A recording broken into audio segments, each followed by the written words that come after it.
So this is greatest MMA primes. Oof, That's a man. good one. So I'm curious how this goes. so Oh, you not guys are gonna how they fucking hate me for end, this one. All right. not how they end, but like During their Prime. you know, prime. Rhymes. during their Okay. prime. But Rhymes. just This for is good. reference, we're all pretty big MMA fans, and like especially Bueller and Eric and I fight a lot I about think who like does we got to what. rewind that just a little bit, like to the point to where just a brief history. Eric and I went down to a video store called Video One, where the owner Tom used to give us early releases, and we showed up there one day and they didn't have any early releases available for us, and so we walked around. Eric and I were watching wrestling pretty religiously at that point in time, and we found UFC 2 on the shelf, and we're like, Two. oh, this one two UFC Two. 2 on the shelf. We're like, oh, this is like we watch wrestling, we might like this. And so we literally started with UFC 2 and went Yeah. back for UFC 1 and then like would show up to see if Tom had any more UFC releases. So that's how far back we go in the crates with MMA. Right. So that was Because I remember 94. when, That was 94. Yeah. yeah, I remember when renting it, and it was in your mind you thought it had been advertised as actual fights to the death. You know, No like rules. because I really thought, oh, this is gonna be people might die in this match. Faces Yeah. of death in the ring. Yeah, Right, Yeah. for sure. right. So Yeah, I remember. before we get into this, I'm going to be wrong. You guys are going No, it's to your list. wholeheartedly disagree with It's me. it's your list. There's It's your no Oh yeah, list. but wrong. it's gonna create problems. Okay, so this is greatest MMA primes. Okay. Uh First in there, Mighty Mouse versus Chuck Liddell. Ooh. Honestly, I'm gonna go Mighty Mouse on that one. I thought Chuck Liddell was great. Wow. Yeah, I thought Chuck Chuck Liddell was Liddell fantastic. eliminated in the first round. Dude, he was a That's one the trick end of pony. his career. We're talking prime. Right. Prime, yeah, No, prime. Yeah, I know. I'm yeah, saying like yeah, at the end of his career, he was getting eliminated in the first round pretty regularly, Yes, you're yeah, unfortunately. absolutely yeah. I see what you did there. Yeah, correct. Yeah, Mighty Mouse for me. yeah. Okay, Mighty Mouse versus now this is the guy this is pretty much for. We're talking about primes, BJ Penn, because we know how that kind of ended. You know what I mean? It's still ending at this point. Right. Yeah, Yeah, but Uh, I think it's pretty he bad. ended up going like 1-7 at the end or something like that. so Oh. that's tough because I think Mighty Mouse is extremely well rounded. BJ Penn was a big game changer when he was at his Right. prime, and I'm gonna have to go with BJ Penn on that one. Okay, BJ Penn versus Cain Velasquez. Mm, God, man. Hmm. man. So Cain Velasquez, he's a He favorite of was mine because he trained out of AKA, and I have close ties to that whole like upcoming of his breakout into the UFC. Dave Camarillo and I have a bit of history. Dave Camarillo told me face to face, Cain Velasquez is going to be the next heavyweight champion. Mark my words. On SureDog, I posted about Cain Velasquez being the next heavyweight champion and saying Dave Camarillo swears by it, and people downvoted me like a motherfucker on SureDog. And then sure as shit, because he was like 3-0 or 4-0 at Right. Bodog, I think. Um, and people downvoted me all the shit on SureDog, and then next thing you know, boom, he's the heavyweight champ.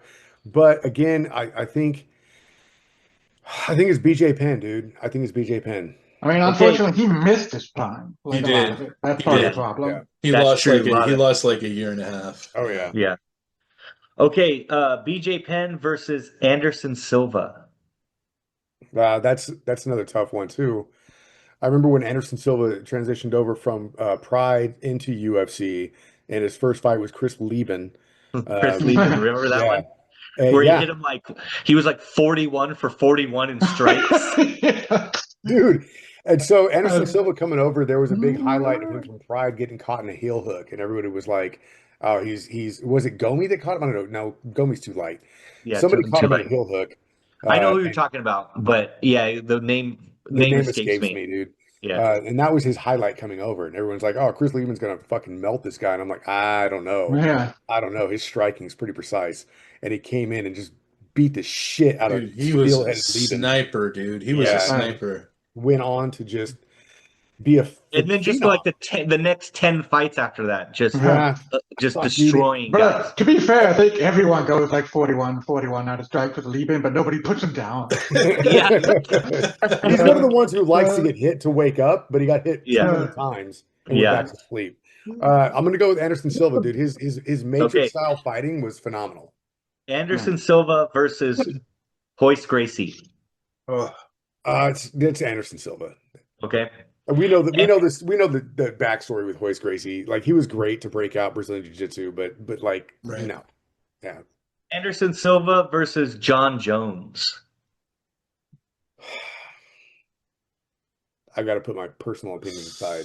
I know, right? Yeah. That is a tough. We're talking prime. We're talking prime. I mean, John Jones was the best fighter probably that ever got into the octagon, right? Ever. I don't I'm think just wondering, anybody's but gonna here's my disagree with question: that. is I'm wondering if prime John Jones could have even touched prime Anderson Silva. We're talking the guy who was like neo matrixing everything when he fought. I mean, I don't think it would have been a contest, honestly. yeah, the question Yeah, is, I think he would've took Can him down. Jones It would've been- get Yeah. Silva to the ground? And I think the answer is yes. I mean, Yeah. you're not wrong. I would love to see that at the same weight, same prime. I would love Yeah. to see that, but I think he would have done the same thing Chael Sonnen did, except beat him up more. Right. So Right, so we'll right, go right. Jones, and I know you're going to say Okay. GSP next, and that's going to fuck me up. John Jones versus Fedor. Prime Fedor, who could escape any Was a submission problem. ever put in, Was a problem. was a major problem. Yeah. Like nobody could touch him. And his brother was even worse, but just didn't take it seriously. Prime Fedor against Prime Jones. Man, GSP is going to be your number one, isn't it? No. No? GSP. Jones. I'm going to take Jones. I'm going to take Jones. Okay, Jones versus GSP. Damn it, dude. But there's still one more. I don't even know who it's going to be. It's Randy Couture. Uh, The sumo GSP. guy from season GSP. one. I'm going GSP. I'm going GSP. Okay, GSP versus Conor McGregor. GSP all day. There's no question. There's no Man. question. The toughest Yeah. matchup for me is without question John Jones and GSP. Yeah, And I think honestly that is the matchup. I That feel is like the any matchup. list is going to come down to Jones, GSP, and Fedor. Right. Yeah. Like, Yeah. I think with honorable mention to Mighty Mouse and Anderson Silva. yeah. Yep. Yeah. You know, I think if Like you if had somebody to say picked Anderson who are Silva, the top 5 primes of all time, it's those guys. Yeah. That's Yeah. it. And whatever way you want to put it is your own personal preference, maybe. But I do think like who dominated their divisions the most has to be John Jones and GSP. But Oh, yeah. again, you know, if you said, you're forgetting about Mighty Mouse. And Mighty Mouse, yeah, like he I dominated guess you're right. too. You know, like Mighty Mouse was amazing Also, too. I can't help but notice you didn't include Ronda Rousey in your list. That's true. I didn't. uh, I mean, because I wouldn't have. I would have put Amanda Nunes I if I was mean, going to do the women. You know, but doesn't Rousey have more wins? no, I don't think so. No, not No? anymore. Oh, You know, okay.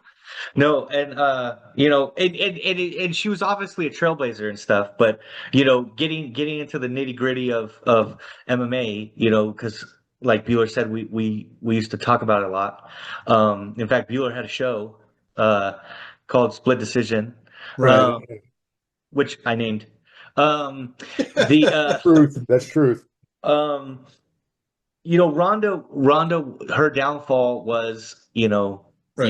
the K1 Hughes and the Yeah. K1 Sean Shirk thing. So where the if- rest but Ronda if Rousey she- via uppercuts. If Yeah. she had never thought that she was a brawler, if she had never stepped Right. into the ring trying to knock somebody out with her fists, it might have been a different would've story. been- she I would've think been the if you greatest go of and all you time. look at her record, she had like 2 fights in a row where she beat somebody up standing, you know, like And then she had that 54 coach. seconds. What's Like her she name? beat up Ant-Man? Betch Kohea, right? right. But it's like Betch Kohea was like 9-5. You know what I Right. mean? So you can't beat up standing Betch Kohea in 54 seconds and then think you're a K1 fighter and then go against Holly Holm, who's arguably the greatest stand-up, you know, Right. female fighter of all time. And it's just like that happens too often with these wrestlers. They forget what brought them to the dance. Right. They knock out. Same thing happened with Hughes. He beats up Henzo Gracie standing, and now all of a sudden you think you can You're a fight people boxer. standing Yeah, up. Like, you're a boxer. no. You're a grappler, and you beat a grappler with your fist, and you think you're a boxer now. Right. It's like, and so now you start fighting guys standing up. It's like, no, take them to the ground and maul them. Right. That's what brought you to the dance. Right. But it's been a kryptonite for grapplers for a long time, because yeah. I feel like they always get told, oh, your striking is mid, your striking's not that good, and then they always want to like prove themselves, and I get it because they're all alphas, whether it's Rousey or Sean Shirk, they're all alphas, right? So they want to show that they know how to fight standing, but it's like, dude, sometimes you just gotta do what. You got to get your shovel out and do the work. Ironically, you know what's funny about that? Jubal's agreeing, but he hates Daniel Cormier to this day for doing that exact thing against Anderson Silva. So here's the thing. I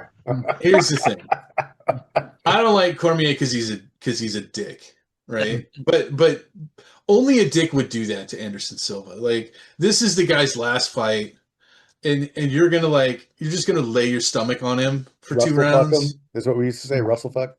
You know what I mean? Like, it's just such a lack of respect. But whatever. He wanted to win. Okay. Yeah, would you fight? I guess. Anderson Silva standing up? Dude, I wouldn't. I would not fight anyone. I would not. If I was an Olympic level wrestler. So see us for our other podcast, then it was a bad matchup. The rejuvenation of split decision. Yeah, no doubt. Yeah. Where we can talk about all right.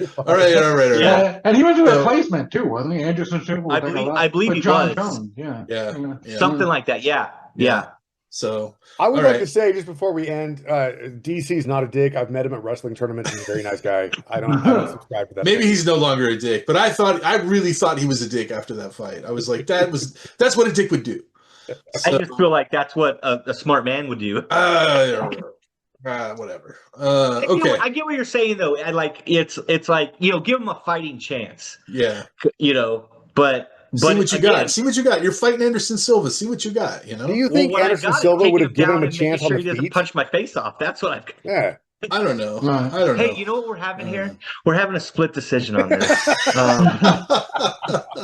We're bringing it back. Nice. Well, yeah, we'll see. Who knows what the future holds. All right, so that's it for this episode. Thanks for joining us, everybody, for our Cult Fiction turned into Split Decision podcast. And we will see you on the flip side. Take care, everybody.